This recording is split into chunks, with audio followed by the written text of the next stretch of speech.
অনেক বড় একটা ক্ষতির হাত থেকে বেঁচে গিয়েছি। কি হয়েছিল সেটাই বলবো তোমাদের আজ এই ভিডিওতে। নমস্কার সবাইকে, আমি পূজা চলে এসেছি নতুন একটা ভিডিও নিয়ে। আর আজকের এই ভিডিওটা আমি শুরু করছি বিকাল থেকে। এই দেখো প্রচুর পরিমাণে বৃষ্টি হয়েছে, আর বৃষ্টির পরবর্তী আবহাওয়া কিন্তু বেশ ভালো লাগে। খুব সুন্দর একটা ঠান্ডা ঠান্ডা পরিবেশ, আর এই ঠান্ডা ঠান্ডা পরিবেশে কিন্তু খাবার খেতেও মজা আর বানাতেও মজা। সত্যি কথা বলতে গরমে তো আমার কোনো খাবার খেতে ইচ্ছা করে না, বানানো তো আরো অনেক দূরে থাক। তো ফ্রিজ খুলে আমি 2 বোতল দুধ বের করে নিলাম, আজ এটা দিয়েই যা হোক কিছু একটা বানিয়ে নেব। তো হ্যাঁ, এবার আসল কথায় আসি। জানো 2 দিন আগে প্রচুর পরিমাণে মেঘ করেছিল, অনেক জোরে জোরে বাস পড়ছিল। তো আমার হাজব্যান্ড আমাকে ফোন দিয়ে বলেছিল যে আমি যাতে টিভির লাইন, এসির লাইন, ফ্রিজের লাইন সব কিছুই বন্ধ করে রাখি। তো আমি তার কথা মতো সব কিছুই বন্ধ করে রেখেছিলাম, কিন্তু ফ্রিজের লাইনটা আমার আর দিতে মনে ছিল না।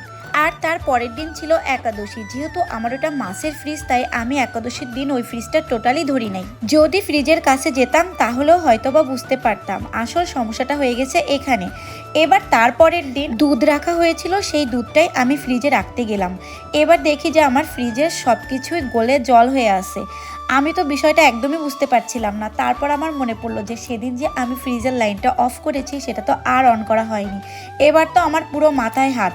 আমি তো ভেবেছিলাম যে সব কিছু মনে হয় নষ্টই হয়ে গেছে। এরপর আমি মাছ, মাংস, ফ্রিজে যা যা ছিল সব কিছু নামিয়ে চেক করে দেখলাম যে তার মধ্যে এখন পর্যন্ত বরফ আছে, মানে পুরোপুরি বরফটা গলে যায়নি।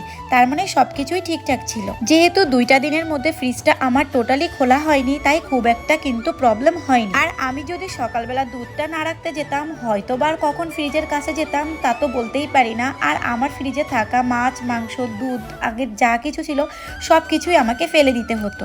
এই মেসেজটা দেওয়ার একটাই কারণ, আমার মতো এরকম ভুল তোমরা কখনোই করবে না। অবশ্যই সবকিছু চেক করবে মাঝে মাঝে। আর এই দেখো এদিকে কিন্তু আমার বিকালের কাজকর্ম সবকিছু সেরে আমি ফ্রেশ হয়ে এসেছি, এখন সন্ধ্যা পূজা করব। আর জানো তো সন্ধ্যার এই টাইমটা কিন্তু আমার কাছে অনেক বেশি ভালো লাগে। চারিদিকে খুব শান্ত একটা পরিবেশ, আর চারদিক থেকে আসে শাঁখের আওয়াজ, কাশের আওয়াজ, মানে সব মিলিয়ে আমার এই সময়টা বেশ ভালো লাগে।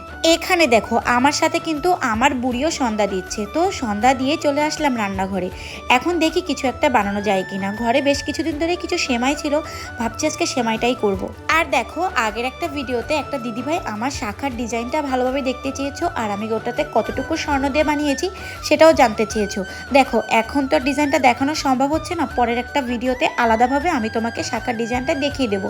আর সেই ভিডিওতেই আমি তোমাকে ওটা কতটুকু স্বর্ণ দিয়ে বানিয়েছি সেটাও শেয়ার করে দেবো। আর এদিকে রান্না করতে করতে আমার কিন্তু আবার খিদা পেয়েছে। যেহেতু সন্ধ্যার পরে আমার কোনো কিছু না কোনো কিছু খাওয়ার অভ্যাস, তাই আমি এখানে একটু গজা খেয়ে নিলাম। আর এইদিকে আমি সেমাইটাও রান্না করছিলাম। আর আমার কাছে আরও একটা কমেন্ট এসেছে যে আমি যখন রান্নাবান্না বা কাজ করি তখন আমার মেয়ে কোথায় থাকে বা কী করে। দেখো আমার মেয়ে কিন্তু আমার আশপাশ দিয়েই ঘোরাঘুরি করে। এটা কিন্তু তোমরা আমার অনেক ভিডিও, মাঝে মাঝে টিভি দেখে, খেলা করে, কিন্তু ও বেশিরভাগ টাইম আমার আশেপাশ দিয়েই ঘোরাঘুরি করে। আর এই যে বলতে বলতে কিন্তু আমার সেমাইটাও রান্না করা হয়ে গেল। তো ভিডিওটা এখানেই এন্ড করছি, দেখা হবে পরের একটা ভিডিওতে। সেই পর্যন্ত তোমরা ভালো থেকো, সুস্থ থেকো, টাটা।